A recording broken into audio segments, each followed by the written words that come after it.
और जब किसी से दुश्मनी करते हो तब भी हद से गुजर जाते हो। मैंने इस पर रिसर्च की है कि तुम इतना प्यार क्यों करते हो।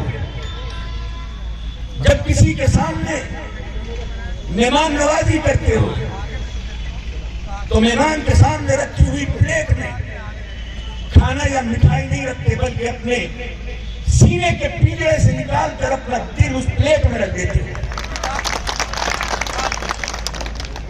और जब दुश्मनी करते हो तो एक नस्ल नहीं बल्कि 70 नस्लों तक अपना बदला नहीं भूलती। इसकी वजह क्या है?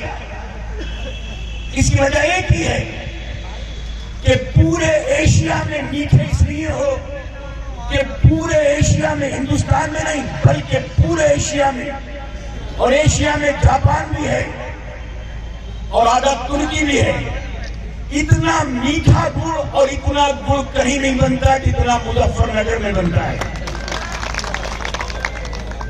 मीठे तो इतने हो। और दूसरी, मैंने आपकी दुश्मनी देखी कि जब दुश्मनी करते हो तो इतने बढ़कर, इतने आगे बढ़कर क्यों करते हो।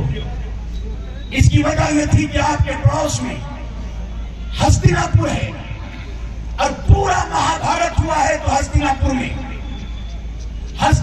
में सिर्फ युद्ध हुआ करता था, मगर तलवारें यहां बनती थी और तीर यहां बनते थे और भाले यहां बनते थे। सारे युद्ध की प्लानिंग अगर होती थी तो आपके शहर मुजफ्फरनगर में होती थी। इसलिए आज से नहीं बल्कि नस्लों से जंगजू और जंग करने वाले और युद्ध करने वाले योद्धाओं ने अगर कहीं जन्म लिया है तो आपके शहर मुजफ्फरनगर में जन्म लिया है। इसलिए मैं आपसे बात करना चाहता हूं कि बहादुरों की धरती अगर कोई है, सूरमाओं की जमीन अगर कोई है तो वो ये मुजफ्फरनगर है। 1857 का इतिहास पढ़े मुजफ्फरनगर का, तो 1857 में जब सफेद रंग के बदन रखने वाले और काले तिल रखने वाले अंग्रेजों ने दिल्ली से आकर यहां पे हमला किया तो यहां पर दो तरह के लोग थे।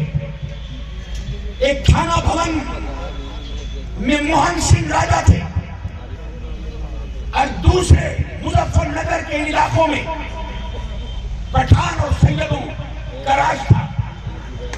हिंदू और मुसलमानों ने मिलकर अंग्रेजों को सिर्फ यहां ही नहीं बल्कि दिल्ली से आगे आगरा और राजस्थान तक भगाने का काम किया था।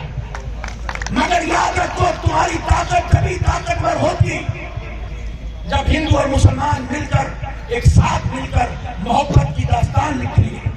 अगर दुश्मनी होगी तो बर्बादी होगी, और अगर आप में मोहब्बत होगी तो मैं समझता हूं कि सिर्फ एक दुश्मन नहीं बल्कि दुनिया का कोई भी दुश्मन तुम्हारा मुकाबला नहीं कर सकता।